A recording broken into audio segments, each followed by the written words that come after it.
This weekend is a busy one for the team with runners all across the country, starting with Soul Choice, who will line up in the listed Strut Stakes over 2100 metres at Hobart.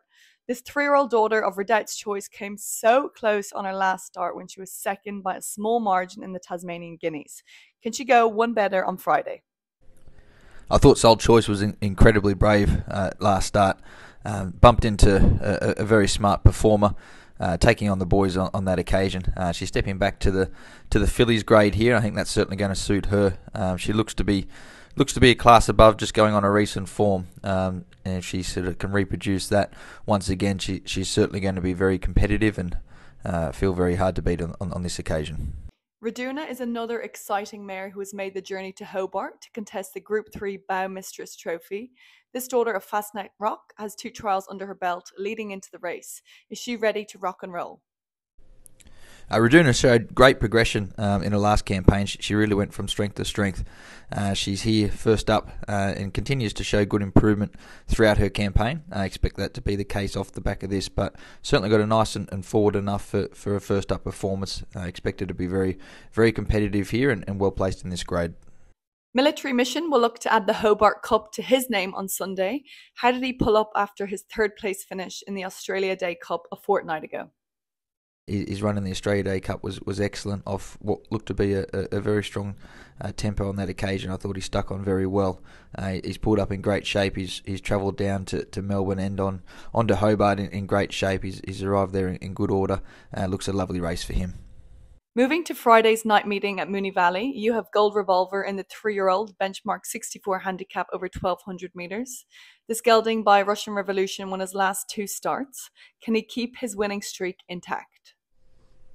Gold Revolver's been in excellent form, and he looks to continue to hold that form. He's trolled up nicely in between races and looks ready to go once again. I think the track here is really going to suit him. He's got plenty of natural speed.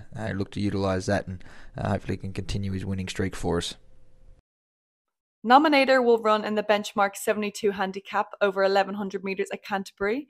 Have you been pleased with his progress since returning from his most recent spell? I've been very pleased with Nominator since his recent return from a spell. He's had 2 nice trials and 2 very forward performances to have him ready for this.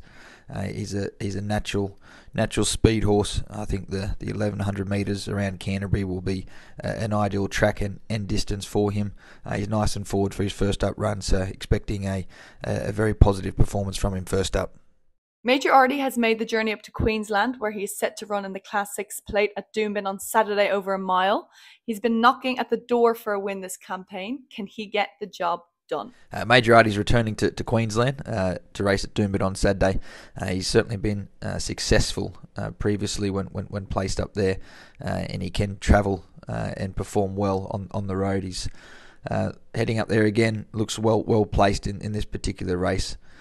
Looks to be the class horse. He's in great form at present, been performing consistently. The dry track up there should suit him very well, so looking forward to seeing him take his place.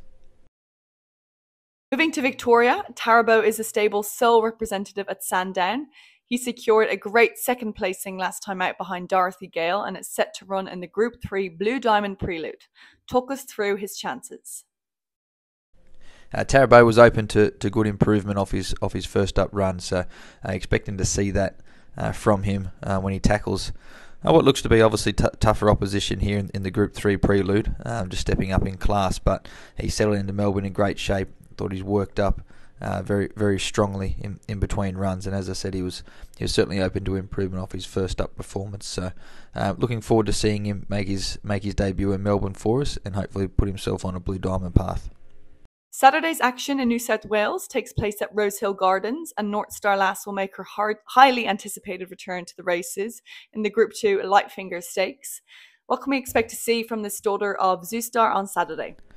Really looking forward to seeing North Star Lass back at the races, particularly off the back of what was an excellent and strong trial performance at her latest and 2nd trial. That should have a nice and forward for her first up run in the Light Fingers.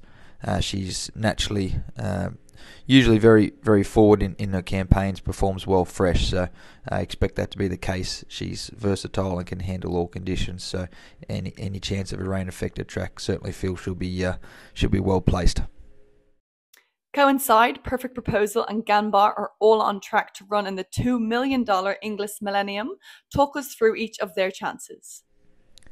The English Millennium is certainly going to be an interesting race. We have three horses in here: Coincide, Perfect Proposal, and GANBARE, who is still sweating on a run.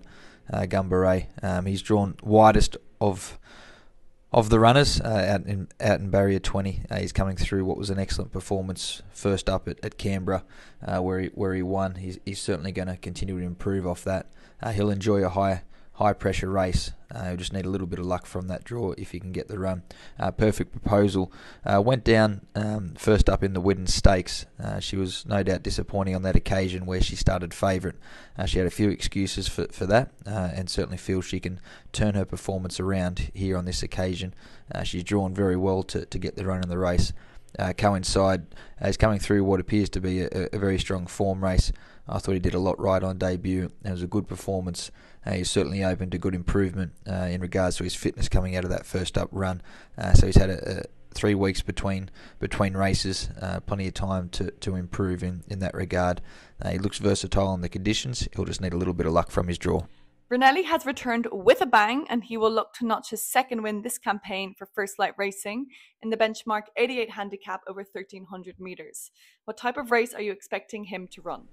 Brunelli's returning to benchmark grade after what was an excellent first attempt in Stakes Company, finishing second. He's in great shape, looks to have trained on well. He has to carry some weight here as a penalty for his consistency this campaign, but lovely, big, strong individual. Expect him to be able to carry that weight well, stepping back in this grade. The 1,300 metres here at Randwick should suit him, and expect him to run it out strongly and be very competitive once again.